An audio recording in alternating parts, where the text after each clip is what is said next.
अर्थ education centre में आपका स्वागत है। आज हम लोग Bihar SSC civil court clerk reader civil court का हम लोग टेस्ट सीरीज 3 करने वाले हैं। प्रैक्टिस सेट का सेट 3 करने वाले हैं। इसके पहले रुक्मिणी प्रकाशन प्लेटफॉर्म प्रकाशन का सेट 1 और 2 इस पर अपलोड कराया जा चुका है। और यदि आप लोग अभी तक वीडियो को नहीं देखें तो चैनल के प्लेलिस्ट में जाकर आप वीडियो को देख सकते हैं। तो चलिए हम लोग वीडियो को शुरू करते हैं। इसका पीडीएफ प्राप्त करने के लिए डिस्क्रिप्शन के नीचे हमारा टेलीग्राम का लिंक मिलेगा, वहां से आप इसका पीडीएफ भी प्राप्त कर सकते हैं। पहला प्रश्न है, हाल ही में इस्तीफा देने वाले लीज ट्रस किस देश के प्रधानमंत्री थी? फ्रांस, इंग्लैंड, कनाडा या स्पेन? इसका सही उत्तर होगा ऑप्शन बी, इंग्लैंड। अगला प्रश्न है, प्रश्न संख्या 2, प्रधानमंत्री नरेंद्र मोदी होमी भाभा कैंसर अस्पताल की और अनुसंधान केंद्र को राष्ट्र को समर्पित किया। यह कैंसर अस्पताल और अनुसंधान केंद्र कहाँ निर्मित किया गया है? मुंबई में, हैदराबाद में, मोहाली में या फरीदाबाद में? इस प्रश्न का सही उत्तर होगा ऑप्शन सी, मोहाली में किया गया है। तो ये आप लोग ध्यान में रखेंगे। नेक्स्ट प्रश्न है, प्रश्न संख्या 3, 36वां राष्ट्रीय खेल जो कि गुजरात में के शुभंकर मास्कोट का नाम क्या था? सावक, प्रकृति, सावज या जागृति? तो इस प्रश्न का सही उत्तर होगा ऑप्शन सी, सावज था। देखिए बहुत ही अच्छा प्रश्न है ज्योग्राफी से। प्रश्न संख्या 4, उत्तरी कोरिया और दक्षिण कोरिया को अलग करने वाली अंतर्राष्ट्रीय सीमा रेखा को किस प्रसिद्ध नाम से जाना जाता है? देखिए सेट 2 में भी मिला था लेकिन अलग प्रकार से था। यहाँ पर पूछ दिया है कि उत्तरी कोरिया और दक्षिणी कोरिया को जो अंतर्राष्ट्रीय सीमा रेखा जो अलग करती है उसका प्रसिद्ध नाम क्या है? तो देखिए उसका प्रसिद्ध नाम जो है क्या है? रेड क्लिफ तो भारत पाकिस्तान तो होगा नहीं, 49वां पैरेलल तो हो ही नहीं सकता। सैन्य सीमांक रेखा होता है जिसे क्या 38वीं समांतर रेखा भी कहते हैं। तो ऑप्शन सी इसका सही उत्तर हो जाएगा।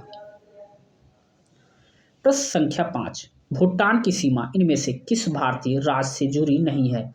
बताना है कि भारतीय सीमा, देखिए कल हम ज्योग्राफी का सीरीज में इसको हम कराए हैं कि भूटान के साथ भारत की किस राज्य की सीमा किस राज्य की सीमा लगती है, उसमें हमने इसको कराया। यहाँ पूछ लिया है भूटान की सीमा किस भारतीय राज्य से जुड़ी नहीं है पूछा है।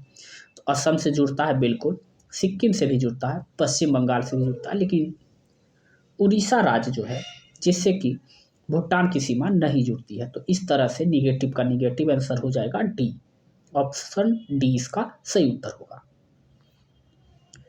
प्रश्न संख्या 6, प्रश्न संख्या 6 जो है, भारत के किस राज्य को प्राचीन भारत में कामरूप के नाम से जाना जाता था? बिहार, पश्चिम बंगाल, असम या उड़ीसा? इस प्रश्न का सही उत्तर होगा ऑप्शन सी। आप लोग इसका पीडीएफ प्राप्त करने के लिए डिस्क्रिप्शन के नीचे हमारा टेलीग्राम का लिंक मिल जाएगा, वहां से इसका पीडीएफ भी प्राप्त कर सकते हैं। आप लोग वीडियो को लाइक कर दीजिए और अपने दोस्तों के साथ शेयर भी कर दीजिए। 7वां प्रश्न है, भारत के किस राज्य को लुढ़कती पहाड़ियों की भूमि के नाम से जाना जाता है? देखिए एनटीपीसी के लिए भी ये जीके जो है बहुत ही इंपॉर्टेंट है। तो अरुणाचल प्रदेश, त्रिपुरा, हिमाचल प्रदेश या मिजोरम? लुढ़कती पहाड़ियों की भूमि के नाम से कौन सा प्रसिद्ध है? तो इस प्रश्न का सही उत्तर होगा ऑप्शन डी, मिजोरम इसका सही आंसर हो जाएगा। अगला जो प्रश्न है, भारतीय तथा रूसी वैज्ञानिक, भारत तथा रूस के वैज्ञानिक ध्वनिक क्रूज मिसाइल को सफलतापूर्वक छोड़ा गया था, उसका नाम निम्नलिखित में से क्या था? GSAT-1, GSLV, ब्रह्मोस या इनसेट 3B?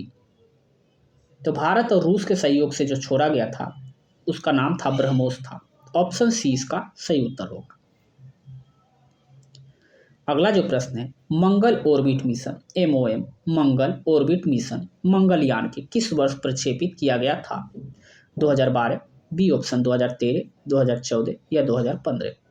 तो इस प्रश्न का सही उत्तर होगा वर्ष 2013 में जो है मंगलयान को प्रक्षेपित किया गया था? अगला प्रश्न है 10वां प्रश्न है, रविन्द्रनाथ टैगोर को किस वर्ष नोबेल पुरस्कार से सम्मानित किया गया था? वर्ष 1911, 1923, 1913 या 1941? तो इस प्रश्न का सही उत्तर होगा ऑप्शन सी 1913। इनको गीतांजलि के लिए जो है नोबेल पुरस्कार प्रदान किया गया था। ऑप्शन सी इसका सही उत्तर है, वर्ष 1913 ईस्वी में। तो ये सारे फैक्ट आप लोग ध्यान में रखिएगा। प्रश्न संख्या 11 है, पोस्ट ऑफिस के लेखक हैं रविन्द्रनाथ टैगोर, मुल्क राजानंद, बंकिम चंद्र चटर्जी या विष्णु शर्मा? इस प्रश्न का सही उत्तर होगा ऑप्शन ए होगा रविन्द्रनाथ टैगोर। इसमें हम लोग 50 एमसीक्यू करने वाले हैं, जीके सेक्शन, उसके बाद हम लोग साइंस सेक्शन का भी इसमें करेंगे। मलेशिया की प्रशासनिक राजधानी कौन सी है? प्रशासनिक राजधानी पूछा है, पुत्रजया, सेरेम्बन, ताइपिंग या इपोह? तो मलेशिया की जो प्रशासनिक राजधानी है वो ताइपिंग होता है। तो ऑप्शन सी इसका सही उत्तर होगा। प्रश्न संख्या 13, एसवी सुनील किस खेल से संबंधित है? एसवी सुनील जो है किस खेल से संबंधित है? हॉकी, एथलेटिक्स, बैडमिंटन या टेबल टेनिस? इस प्रश्न का सही उत्तर होगा हॉकी से। ऑप्शन ए इसका सही उत्तर होगा। अगला प्रश्न है, छठी Akhil Bharatiya prison duty meet 2022 का आयोजन कहाँ? ये देखिए 2022 का है तो ये इतना इम्पोर्टेंट है नहीं, इसको छोड़िए। Shipping corporation of India limited के नए अध्यक्ष एवं प्रबंधन निदेशक के रूप में किसने भार ग्रहण किया है? कैप्टन राघव सेठ, कैप्टन विनेश कुमार त्यागी, एच.के. जोशी या एडमिरल एस.एम. नंदा? इस प्रश्न का सही उत्तर होगा option B captain Vinesh Kumar Tyagi. प्रश्न संख्या 16, एचसीएल द्वारा किस राज्य में गोबर से संपीड़न पहली बायोगैस परियोजना की शुरुआत की गई है? गुजरात, राजस्थान, मध्य प्रदेश या उत्तर प्रदेश? इस प्रश्न का सही उत्तर होगा ऑप्शन बी गुजरात। वह हड़प्पाकालीन नगर जिसका प्रतिनिधित्व लोथल का पुरातत्व स्थल करता है किस नदी के तट पर स्थित है? अगर बात करें लोथल जो कि गुजरात राज्य में है, तो गुजरात में कौन सी नदी है? तो नर्मदा नदी, महाही नदी या गंगा नदी या भोगवा? गंगा नदी तो है ही नहीं, कौन सी नदी है? भोगवा नदी। तो ऑप्शन डी इसका सही उत्तर हो जाएगा। इस तरह से आप इसको मार सकते हैं। प्रश्न संख्या 18 है, भारतीय राष्ट्रीय कांग्रेस ने पहला असहयोग आंदोलन किस वर्ष शुरू किया था? असहयोग आंदोलन की शुरुआत जो है 1917, 1918, 1920 या 1928? तो 1917 में चंपारण विद्रोह हुआ था, 1918 में खेरा विद्रोह हुआ था, 1920 में जो है असहयोग आंदोलन हुआ। तो इस तरह से इसका आंसर क्या होगा? ऑप्शन सी इसका सही उत्तर हो जाएगा। अगला जो प्रश्न है, महात्मा गांधी जब द्वितीय गोलमेज सम्मेलन सभा में भाग लेने लंदन गए थे तो वो कहाँ ठहरे थे? किंग्सले हॉल में या सेंट जेम्स पैलेस में, इंडिया हॉल में या व्हाइट हाउस में? इस प्रश्न का सही उत्तर होगा ऑप्शन ए किंग्सले हॉल में। जब महात्मा गांधी द्वितीय गोलमेज सम्मेलन में भाग लेने के लिए लंदन गए थे तो किंग्सले हॉल में ठहरे थे। तो ऑप्शन ए इसका सही उत्तर होगा। प्रश्न संख्या जो 20 है, आजाद हिंद फौज दिवस किस तिथि को बनाया गया था? 11 नवंबर 1945 या 12 नवंबर 1945 या 5 नवंबर 1945 या 10 नवंबर 1945? तो इसका सही उत्तर होगा 12 नवंबर 1945 को जो है हिंद फौज दिवस की तिथि की स्थापना किया गया था। तो ऑप्शन बी इसका क्या होगा? सही उत्तर हो जाएगा। नेक्स्ट प्रश्न जो है, निम्नलिखित में से नृत्य शास्त्रीय रूप से कौन सा है? शास्त्रीय रूप से कौन सा है? मणिपुरी, मयूरभंज का छठ, छऊ, भांगड़ा या चांद? तो ये शास्त्रीय नृत्य की अगर बात करें तो मणिपुरी का है। तो ऑप्शन ए इसका सही उत्तर होगा। प्रश्न संख्या 22 है, किस भारतीय राज्य में सामाजिक त्योहार छापर मेला आयोजित किया जाता है? आपके ऑप्शन है उड़ीसा, गुजरात, बिहार या पंजाब? इस प्रश्न का सही उत्तर होगा ऑप्शन डी गुजरात। गुजरात इसका सही उत्तर होगा। अगला जो प्रश्न है, पश्चिमी तटीय मैदान के विभाजन के संदर्भ में निम्नलिखित में से कौन सी युग्म सही सुमेलित नहीं है पूछा है। तो देखिए, महाराष्ट्र का कोंकण तट होगा, या कोरोमंडल तट, गुजरात का काठियावाड़ तट, या कर्नाटक का मंगलोर तट। तो इस प्रश्न का सही उत्तर होगा केरल का कोरोमंडल तट। पूछा है पश्चिमी तटीय मैदान का विभाजन निम्नलिखित में से कौन सा सुमेलित नहीं है। पश्चिमी तट में तो गुजरात, महाराष्ट्र सभी आता है, लेकिन केरल जो आता है पश्चिमी तट का भाग नहीं है। तो ये निगेटिव का निगेटिव आंसर हो जाएगा, ऑप्शन बी इसका आंसर हो जाएगा। अगला जो प्रश्न पूछा है, भारत का पहला कपड़ा मिल कहाँ संचालित हुई। देखिए, स्थापना नहीं पूछा है, संचालित कहाँ हुई थी ये पूछा गया है। तो संचालित जो सबसे पहले हुई थी वो हुई थी मुंबई में। कोलकाता में सबसे पहले खोली गई थी कपड़ा मिल, लेकिन संचालित जो हुई थी लेकिन तुरंत ही बंद कर दिया गया था। संचालित जो है मुंबई में हुई थी। तो ऑप्शन डी इसका सही उत्तर होगा। अगला प्रश्न है, निम्नलिखित समस्याओं में से कौन सी समस्या भारतीय अर्थव्यवस्था में निरंतर रूप से जुड़ी हुई है। मुद्रास्फीति, राजकोषीय घाटा, चालू खाता घाटा, उपयुक्त में से सभी। तो देखिए, अगर बात करें समस्या की तो मुद्रास्फीति भी एक समस्या है, चालू खाता घाटा भी है, और राजकोषीय घाटा ये भी जो है एक समस्या ही है भारतीय अर्थव्यवस्था के दृष्टिकोण से। तो उपयुक्त सभी इसका उत्तर हो जाएगा। अगला प्रश्न है प्रश्न संख्या 26, निम्नलिखित में से म्यूनिक समझौता में शामिल नहीं किया गया था। जर्मनी, इटली, फ्रांस, रूस। इस प्रश्न का सही उत्तर होगा ऑप्शन डी। ये देखिए वर्ल्ड हिस्ट्री से प्रश्न है पूछा हुआ, तो ऑप्शन डी इसका सही उत्तर हो जाएगा और क्लास 9 से है।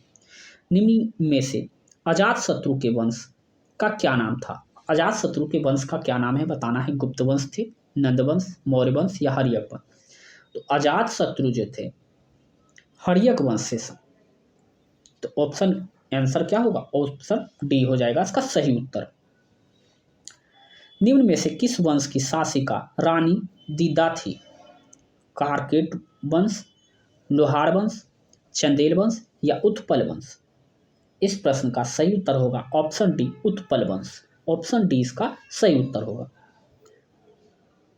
अगला जो प्रश्न है, भारतीय उपमहाद्वीप में लौह का सर्वप्रथम साहित्यिक संदर्भ किसमें मिलता है। ऋग्वेद में, यजुर्वेद में, सामवेद में या विनय पिटक में। तो इस प्रश्न का सही उत्तर होगा ऑप्शन बी, यजुर्वेद में जो है लौह का सर्वप्रथम साहित्यिक संदर्भ मिलता है। अगला जो प्रश्न है, माजुली द्वीप दुनिया का सबसे बड़ा नदी डेल्टा है, कहाँ स्थित है। दुनिया का सबसे बड़ा नदी डेल्टा जो है माजुली द्वीप पर है, जो कि कहाँ है। तो माजुली द्वीप जो है ब्रह्मपुत्रा नदी पर है। तो ब्रह्मपुत्रा नदी जो कि असम में। तो ऑप्शन ए इसका क्या होगा, सही उत्तर होगा। इस तरह से भी आप ऑप्शन को पिक कर सकते हैं। देखिए अगला जो प्रश्न आया है, गेहूं की फसल के संबंध में कौन सा कथन सत्य है। तो इस फसल को उगाने के लिए समान रूप से वितरित 50 से 70 सेंटीमीटर वार्षिक वर्षा की आवश्यकता होती है। दूसरा जो है ऑप्शन जो है ये बिल्कुल सही है। उत्तर पश्चिम भारत में गंगा, सतलज और मैदानी प्रमुख गेहूं उत्पादक क्षेत्र, ये भी बिल्कुल सही है। तो इस प्रश्न का उत्तर क्या होगा, 1 और 2 दोनों। देखिए किस ऑप्शन में है, ऑप्शन डी इसका सही उत्तर होगा। 1 और 2 दोनों सही है। संविधान से है पॉलिटी से, 26 नवंबर 1949 को अपनाए गए संविधान में कितने अनुच्छेद और कितनी अनुसूचियां थी। तो देखिए 26 नवंबर 1949 को जो संविधान अपनाए गए थे उसमें अगर बात करें अनुच्छेद की, तो उसमें जो अनुच्छेद थी उसकी संख्या क्या थी। ठीक है, तो उसमें जो थी 395 अनुच्छेद और 8 अनुसूची थी। तो इस प्रश्न का सही उत्तर क्या होगा, ऑप्शन ए इसका सही उत्तर होगा। बाद में इसमें अनुसूचियां जोड़ी गई थी। निम्न में से किसके द्वारा महाधिवक्ता की नियुक्ति की जाती है। बहुत ही अच्छा प्रश्न है। संसद द्वारा, राज्यपाल द्वारा, राष्ट्रपति द्वारा या उपराष्ट्रपति द्वारा। तो होगा इस प्रश्न का सही उत्तर होगा जो महाधिवक्ता जो राज्य में किए जाते हैं वो राज्यपाल के द्वारा नियुक्ति की जाती है। तो ऑप्शन बी इसका क्या होगा, सही उत्तर हो जाएगा।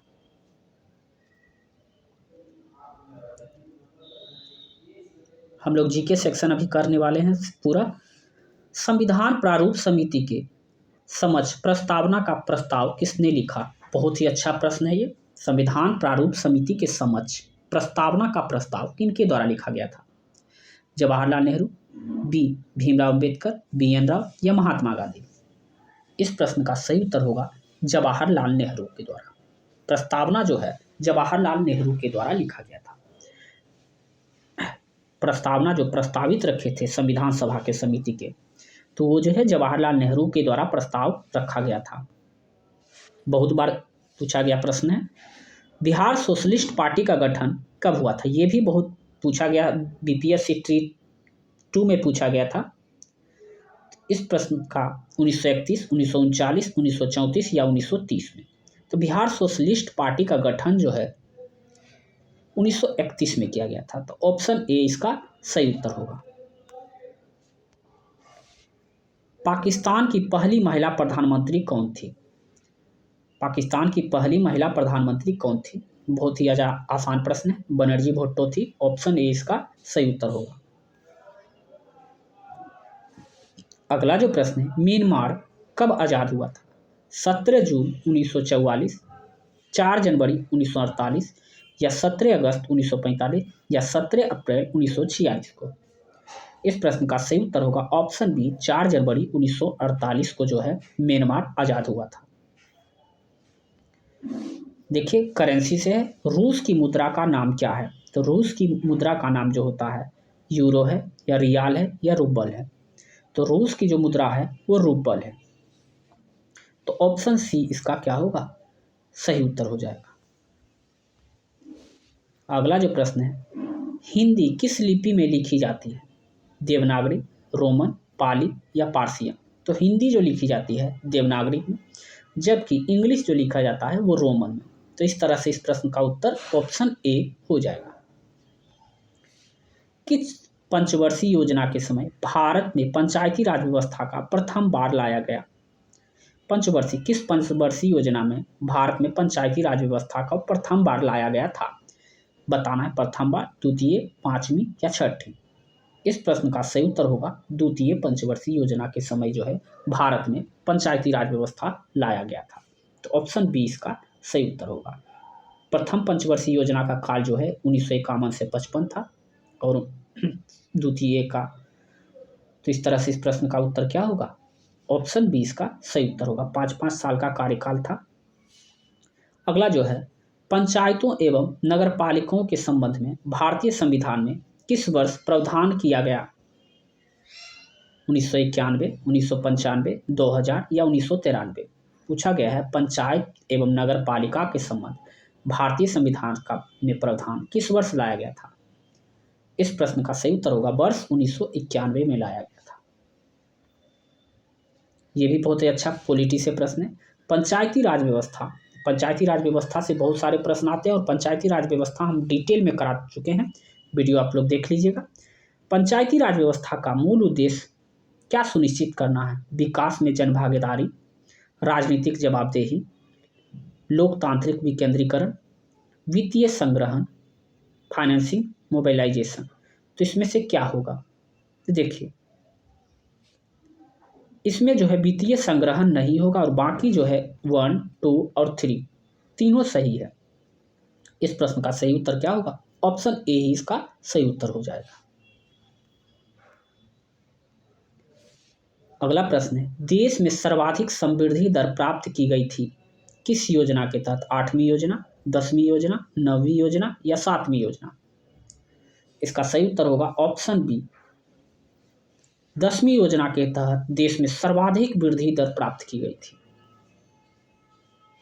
अगला जो प्रश्न है, 5वीं पंचवर्षीय योजना का मूल उद्देश्य क्या था? गरीबी हटाओ, सार्वजनिक वितरण प्रणाली में सुधार, समावेशी विकास या अपवर्णी विकास?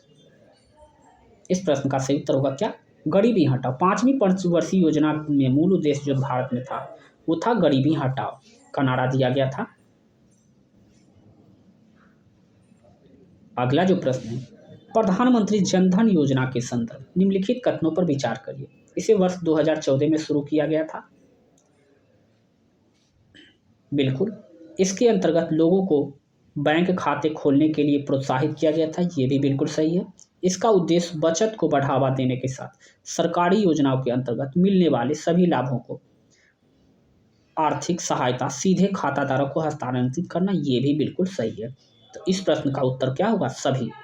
सभी इसका आंसर हो जाएगा।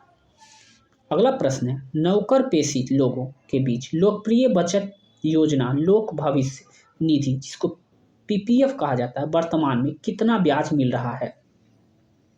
9.1%, 8.1% या 7.1% या 6.1%? तो इस प्रश्न का सही उत्तर होगा 7.1%। ऑप्शन सी इसका सही उत्तर होगा।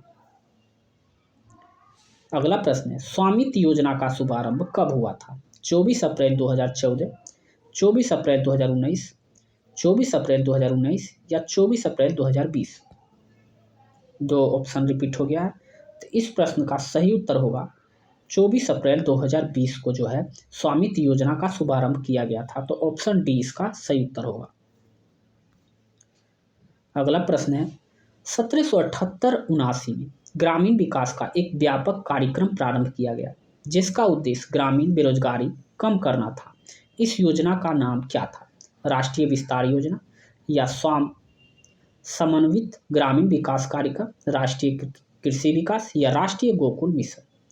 तो इस प्रश्न का सही उत्तर होगा समन्वित ग्रामीण विकास योजना के तहत जो था एक कार्यक्रम चलाया गया था, जिसका उद्देश्य था ग्रामीण रोजगार को कम करना, ग्रामीण बेरोजगारी को कम करना था। तो ऑप्शन बी इसका सही उत्तर होगा। अगला जो प्रश्न है, भारत में गरीबी अनुमानों का आधार क्या है? प्रति व्यक्ति आय या प्रति व्यक्ति व्यय या परिवार में उपयोग व्यय या उपयुक्त में से कोई नहीं? देखिए, इसका सही उत्तर होगा परिवार में उपयोग और व्यय के आधार पर भारत में गरीबी रेखा का अनुमान लगाया जाता है। तो ऑप्शन सी इसका सही उत्तर होगा। आज के सेट का आखिरी प्रश्न जो है वो है, भारत में किस पंचवर्षीय योजना के अंतर्गत समाजवादी सिद्धांतों को अपनाया गया था? प्रथम पंचवर्षीय योजना, द्वितीय पंचवर्षीय योजना या तृतीय या चतुर्थ पंचवर्षीय योजना? तो इस प्रश्न का सही उत्तर होगा द्वितीय पंचवर्षीय योजना के तहत। तो ऑप्शन बी इसका सही उत्तर होगा। आई होप आप लोगों को यह वीडियो अच्छा और पसंद आया होगा। तो मिलते हैं हम लोग नेक्स्ट वीडियो में। अभी के लिए बस इतना ही। जय हिंद।